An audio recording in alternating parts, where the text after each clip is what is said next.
ಸಂಬಂಧ ಇಲ್ಲ. ಸಾಕಷ್ಟು ಮಾತುಗಳು ಸಹ ಕೇಳಿ ಬರ್ತಾ ಇತ್ತು. ವಿನಯ್ ವಿರುದ್ಧ ಬಿಜೆಪಿ ಮತ್ತೆ ಪರವಾಗಿ ಕಾಂಗ್ರೆಸ್ ಕಾರ್ಯಕರ್ತರು ಧರಣಿಯನ್ನ ಮಾಡಿದ್ರು. ಸ್ಥಳದಲ್ಲಿ ಏರ್ಪಟ್ಟಿದ್ದಂತಹ ಬಿಗುವಿನ ವಾತಾವರಣವನ್ನ ತಿಳಿಗೊಳಿಸಿದ್ರು ಪೊಲೀಸರು. ಆ ಟೈಮಲ್ಲಿ ಕೊಲೆಯಾದಂತಹ ಟೈಮಲ್ಲಿ ಅಂದ್ರೆ ನವೆಂಬರ್ 24ರಂದು ಸಾಕಷ್ಟು ಪ್ರಯತ್ನಗಳು ಸಹ ನಡೆದಿತ್ತು. ಯಾಕಂತ ಹೇಳಿದ್ರೆ ವಿನಯ್ ಕುಲಕರ್ಣಿಯನ್ನ ಇದರಿಂದ ಆಚೆ ತರಬೇಕು, ರಾಜಕೀಯ ಭವಿಷ್ಯಕ್ಕೆ ಯಾವುದೇ ಕಪ್ಪು ಚುಕ್ಕೆ ಆಗಬಾರದು, ರಾಜಕೀಯ ಭವಿಷ್ಯದಲ್ಲಿ ಅವರು ಮುಂದುವರಿಬೇಕು, ಉನ್ನತ ಸ್ಥಾನಕ್ಕೆ ಹೋಗಬೇಕು. ಹಾಗಾಗಿ ಅವರು ತಪ್ಪು ಮಾಡಿದ್ರು ಸಹ ತಪ್ಪು ಮಾಡಿದ್ದಾರೆ ಅಂತ ಹೇಳಿ ಗೊತ್ತಾಗಬಾರದು ಅಂತ ಹೇಳಿ ಸಾಕಷ್ಟು ಪ್ರಯತ್ನಗಳು ಒಳಸಂಚುಗಳು ನಡೆದ ನಂತರ ಸತ್ಯಕ್ಕೆ ಜಯ ಇದೆ ಅನ್ನೋದಕ್ಕೆ ಈ ಪ್ರಕರಣ ಸಾಕ್ಷಿ ಆದಂತೆ ಇದೆ. ಪ್ರಕರಣದ 16 ಅಪರಾಧಿಗಳಿಗೆ ಜೀವಾವಧಿ ಶಿಕ್ಷೆ ಪ್ರಕಟ ಆಗಿದೆ. ರಾಜ್ಯ ಸಂಧಾನ ಮಾಡ್ಕೊಳ್ಳೋದಕ್ಕೆ ಹೊರಟಿದ್ರು ಅವ್ರ ಕುಟುಂಬದವ್ರ ಜೊತೆ. ಯೋಗೇಶ್ ಗೌಡ ಅವರ ಕುಟುಂಬದ ಜೊತೆ ರಾಜ್ಯ ಸಂಧಾನ ಮಾಡ್ಕೊಳ್ಳೋದಕ್ಕೆ ಸಹ ಹೊರಟಿದ್ರು.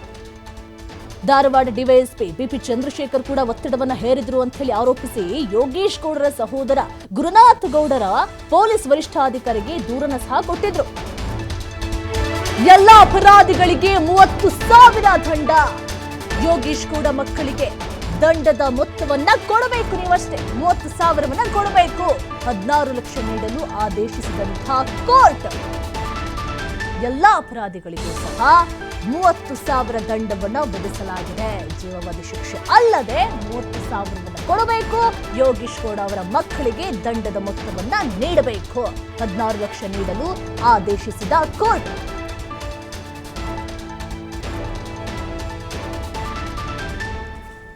ಈ ಪ್ರಕರಣದಲ್ಲಿ ಬಚಾವಾಗೋದಿಕ್ಕಂತ ಹೇಳಿ ಸಾಕಷ್ಟು ಪ್ರಯತ್ನವನ್ನ ಪಟ್ರು. ಹೆಂಗಾದ್ರೂ ಸರಿ ನನ್ನ ರಾಜಕೀಯ ತಂತ್ರವನ್ನ ಬಳಸಿಕೊಂಡು ಬೇರೆಯವರ ಕೈಕಾಲು ಹಿಡಿದ್ರೂ ಸಹ ಈ ಪ್ರಕರಣದಲ್ಲಿ ನಾನು ಸಿಕ್ಕಾಕೊಳ್ಳಬಾರದು ಎನ್ನುವಂತಹ ನಿಟ್ಟಿನಲ್ಲಿ ತಂತ್ರ ಪ್ರತಿತಂತ್ರಗಳು ಆದ ನಂತರ ಯಾವುದು ಸಹ ಕೈ ಹಿಡಲಿಲ್ಲ. ಸತ್ಯಕ್ಕೆ ಯಾವತ್ತಿದ್ರೂ ಸಹ ಜಯ ಸಿಗುತ್ತೆ ಅನ್ನೋದಕ್ಕೆ ಈ ಒಂದು ಪ್ರಕರಣ ಸಾಕ್ಷಿಯಾಗಿದೆ.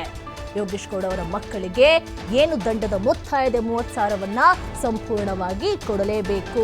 ಯಾರು ಸಹ ಊಹಿಸದಂತಹ ಪ್ರಕರಣ ಇದು. ಜೀವಾವಧಿ ಶಿಕ್ಷೆ ಆಗುತ್ತೆ ಅಂತ ಹೇಳಿ ನಿರೀಕ್ಷೆಯೂ ಸಹ ಮಾಡಿರಲಿಲ್ಲ. ಅಕಸ್ಮಾತ್ ಶಿಕ್ಷೆ ಪ್ರಮಾಣ ಕಡಿಮೆ ಆಗಬಹುದು ಎಂಬ ನಿರೀಕ್ಷೆ ಅವರ ಮನೆಯವರಿಗೂ ಇತ್ತು, ರಾಜಕೀಯದವರಿಗೂ ಸಹ ಇತ್ತು. ಆದ್ರೆ ಈಗ ಜೀವನ ಪರ್ಯಂತ ಜೈಲಿನಲ್ಲೇ ಇರಬೇಕು, ಮಾಡಿದಂಥ ತಪ್ಪಿಗೆ ಶಿಕ್ಷೆಯನ್ನ ಅನುಭವಿಸಬೇಕು. ಈ ಪ್ರಕರಣಕ್ಕೆ ಸಂಬಂಧಪಟ್ಟಂತೆ ಆಗ ಡಿವೈಎಸ್ಪಿಗಳಾದಂಥ ತುಳಜಪ್ಪ ಸುಲ್ಲಿ ಮತ್ತೆ ಬಿಕೆ ಚಂದ್ರಶೇಖರ ಹಸ್ತಕ್ಷೇಪ ಕುರಿತು ಬೆಳಗಾವಿ ಹೆಚ್ಚುವರಿ ಪೊಲೀಸ್